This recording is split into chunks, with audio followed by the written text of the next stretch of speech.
Hey guys, welcome to this week's podcast episode. And I've got a fantastic guest for you coming out of Florida, Nick Smith. And he is the pharmaceutical omni-channel strategist, which we'll find out all about what that is. I'm really excited for the audience to come to the podcast and get more information, get educated, and inspired, entertained. And happy to welcome Nick to the show. Welcome, Nick. Yeah, thanks so much for having me, Chris. How's it going? Yeah, doing well. And uh, talk about your story, your journey, how you got started, and we'll dive Sure. right into the combo. No, sounds great. I appreciate it. Well, my experience in healthcare marketing is maybe a little bit more unique. I didn't start in healthcare marketing. I think a lot of people will, go to school for business or marketing, and then maybe find themselves working at, big agencies somewhere like a Deloitte or something of that nature. But my story is a little bit different. I actually started cutting my teeth in the marketing realm while I was planting churches in the least church region of the United States, which is the Northeast. And so I spent, latter part of 10 years planting churches. At one point, helping the fifth fastest growing church in the United States, and learned a lot. I was able to meet so many different people, see human experiences from thousands of different perspectives, right? From doctors and lawyers, all the way down to, drug addicts and those who are facing housing insecurities, right? But at the end of the day, they were all people, and it was an incredible experience. And kind of transitioning out of that realm led me to the ability in the healthcare marketing space to really understand that regardless of your audience, regardless of who it is that you're talking to, they're just people behind that audience, behind that ideal customer profile, behind your segmentation point. They're people. They might be patients, they might be physicians, they might be payers, whoever it is that you're speaking to. They all have a human experience. They all have very similar lived components, things that drive them, needs. And when you approach things from that angle, things become a little bit easier to understand, and behavior specifically. With marketing, it's driving behavior. Behavior specifically is driven by all these same human components. And so it's been extremely interesting, maybe a different approach than others have taken. But I think it's allowed us to do some really unique things in the last few years. And you mentioned pharma omni-channel and what is that? But in the last few years, we had the ability to work with, blockbuster drugs, meaning they sold over $1 billion in revenue, treatments in the rare disease space, really helping patients that are sick find the medicine that they need. It's extremely rewarding when you look at it from that angle. Yeah, that's a really great introduction, and I'm interested because you're doing marketing at a corporate B2B kind of higher level platform. So talk about the marketing strategy, pharma, their promotional strategies. What are unique challenges, considerations when marketing these high stakes products? Yeah, it's a great question. And the reality is that the healthcare system as a whole is so complex, right? And it's so diverse, and there's so many different segmentations of the life cycle of a product, or the therapeutic area, or the disease state, or there's just so many different angles and so many different approaches, so many different stakeholders that are affected, whether it's patients and caregivers, all the way up to payers, formulary decision makers, the physicians who are on site. It's a very complex system. And so I'll say, from a high level, the fundamentals are all the same. There's a message, there's an outcome that we're trying to achieve, and there are people and actions in between, behaviors that take place in between. It's very fun to have the ability to work with, some of the larger companies in the world who have the budgets, to fund these therapies that are saving lives. And in a lot of cases, in a rare disease state, it takes a tremendous amount of resources for such a small population group that will actually see the benefit or the outcome achieved of that it requires, such large budgets and things of that nature. And naturally, that carries over into the marketing realm. And so what happens is you get to experience strategies and deploy techniques that, you otherwise would not be able to do with your Main Street America clients. And so, when I'm working on that B2B front, or working on kind of those larger corporate sides of marketing adventures, really what we're doing there is we're learning and we're growing and we're testing things just like you normally would. And then we're taking all of those same strategies and all of those same techniques, and we're providing that back to maybe some of the smaller physician-owned practices, right? And so now we're taking those same things that we know works in the general population, and we're bringing it down to a more localized level and allowing people who otherwise maybe not would have had access to these strategies that are being used on, say, Madison Avenue, but now they are available and accessible and affordable to Main Street America, to the physical therapist who's running his own clinic, or to the dentist, or to the orthopedic surgeon who's looking to acquire more patients, right? Yeah, I was just gonna ask you because a lot of the audience, they are doctors, lawyers, and interested in marketing, and you hit it on the head, like how you can actually take these concepts and principles and apply them to like small business owners. The other question, scaling a business, and looks like Loud Canvas Media, you've got over 1,000 website, 400 clients, and what key strategies did you implement to scale your operations successfully? And everybody these days is looking to scale. So what advice do you have for them? Yeah, and actually, if we want to stay, maybe even using an example can oftentimes be helpful. So if we want to stay kind of on the physician-owned practice side of the house, I think this is a common question that we have. We work with over 100 different physician-owned practices, whether that's doctors, dentists, orthopedic surgeons, physical therapists, the wide range there. But the point is that is the golden goose question, right? How do we effectively scale? And it goes back to that personal experience. Unfortunately, the reality is that 40%, there's a recent study that came out, a survey that came out of physicians that said 40% of physicians experience mental health symptoms leaning towards depression, and 1 in 5 or 20% experience suicidal ideation. And the largest pain points that they referred to were certainly things like chronic exposure to trauma, or stigma against getting help, right? Receiving help because of who they are, their status. But some of the ones that stuck out to me were the ones that I deal with every single day. It's stuff like economic pressures, right? Or work-life imbalance, or the lack of support that they feel.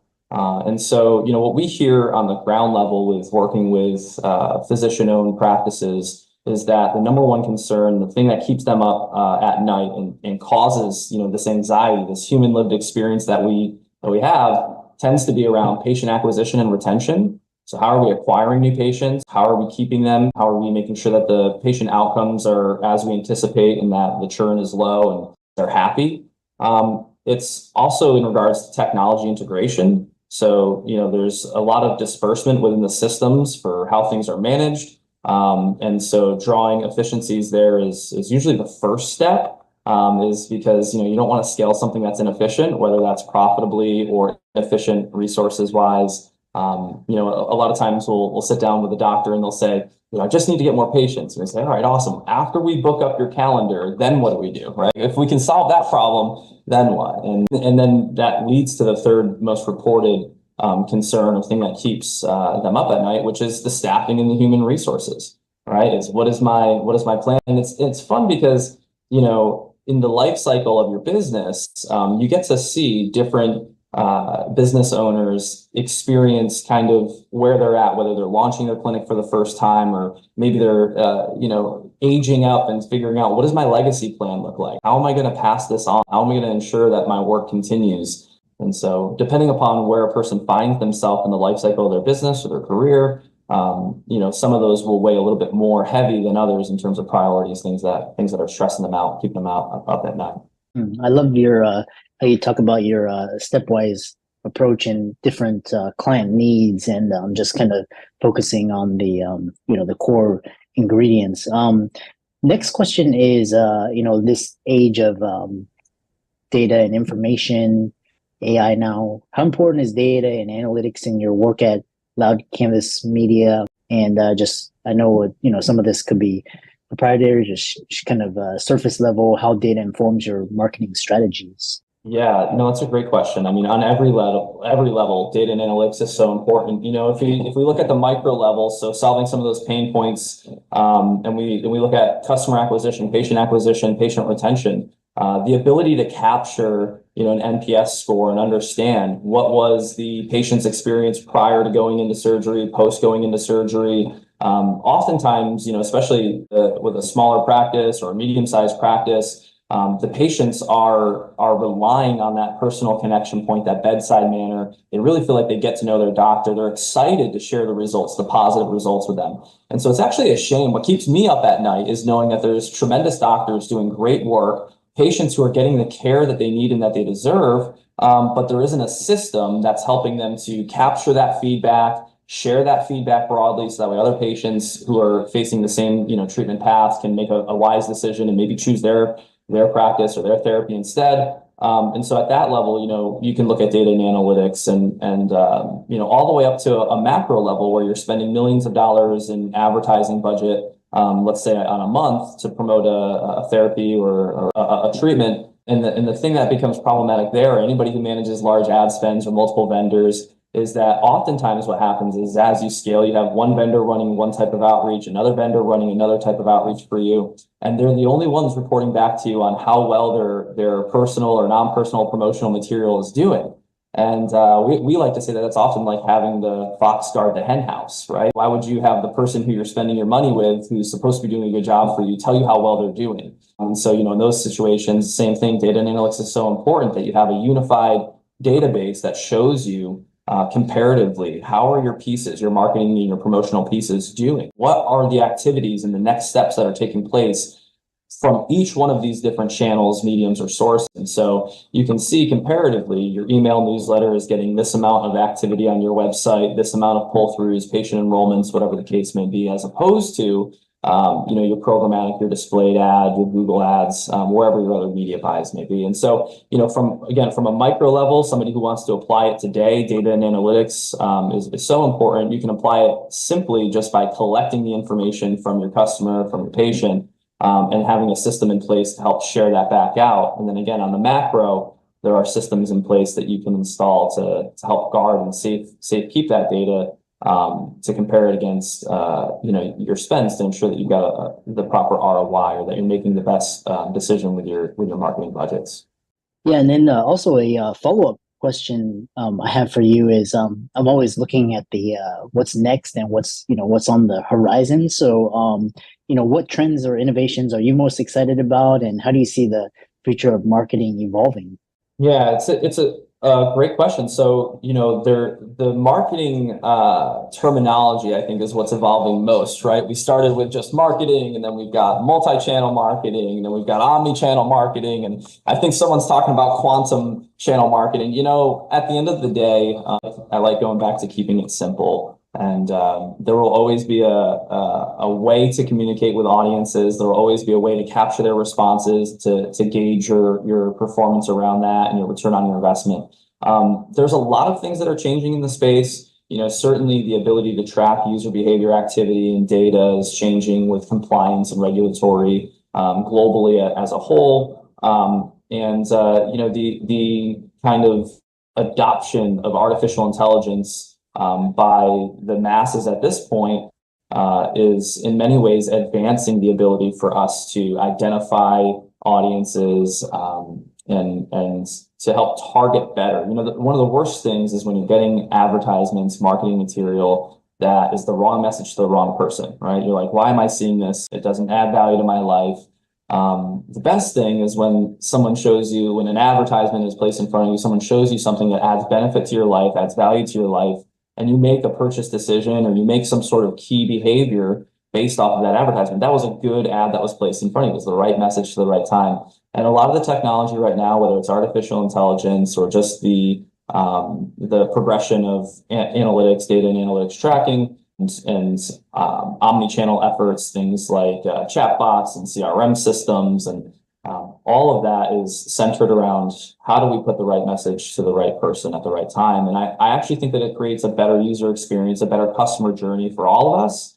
As scary as it might seem, knowing that there's all these algorithms that are running and they know so much about us and they're collecting all this information, at the same time, the lived experience at the end of the day will serve the outcomes required, which will eventually provide more value to us and make us behave the way that they want us to behave, right? Which is purchase or consume a little bit differently. Yeah, I've been experimenting with just AI avatars, and you can clone your voice, and then you just up, and then now they have on these where you can create avatars like that resemble you, and then you can deliver a presentation or whatnot. Just basically based on How do I press right now? Am I talking to your AI? yeah, exactly. Yeah, in the future, it could be like a hologram or something where you put on your Apple Lens or your Oculus. The applications are endless. A friend of mine who works in this space, in the healthcare space and technology, and who is speaking on just the advancement of the 3D virtual reality realm, and how in the future compliance trainings and all of your courses and a lot of that work is going to be done just through your headset, and you'll have live time feedback and course correction and all of that. So it's very interesting. Yeah. What advice for those people that are interested in, a lot of interested in tech, marketing, AI?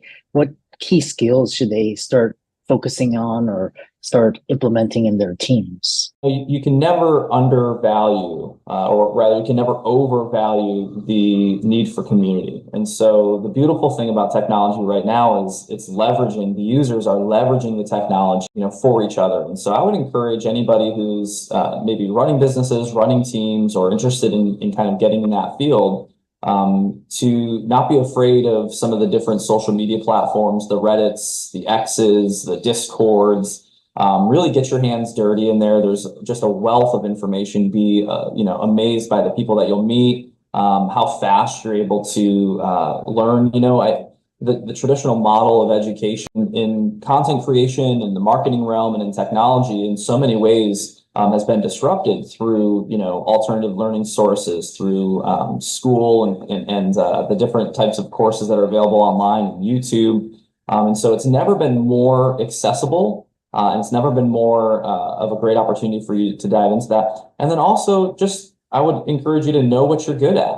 For those of you who are excellent in your practice and your field of discipline, you know, going too wide and learning more fields of discipline, it's a never-ending rabbit hole where you can learn as much about technology as you have in your primary field, or as much about marketing as you have in your primary field. I've always found that in a team setting, it makes sense to find those specialists, those who know way more than we could ever learn in 10 years or 15 years, and put them to work, and just have the smart people around us in the areas that, maybe we're not as skilled in, or not our primary discipline. So, balancing that out is important too, because you can get lost in the world of technology pretty quickly. Yeah, and how can people find out more about you and reach out to you, check out your work, work with you? Sure. Well, I am the president of Loud Canvas Media, so you can visit us at loudcanvas.com. And I've actually got a chat bot right on there. So if you want to ask me a question, or want to see, a little bit how, maybe these strategies or these technology applications could be more applicable to your specific business use case, head over to loudcanvas.com, and we'd love to have a conversation with you. I really enjoy talking with marketers and digital entrepreneurs, especially tech and AI. And for the audience, be sure to give Nick's socials a like and follow, reach out to him, and book a call with him. And thanks so much for coming on. Chris,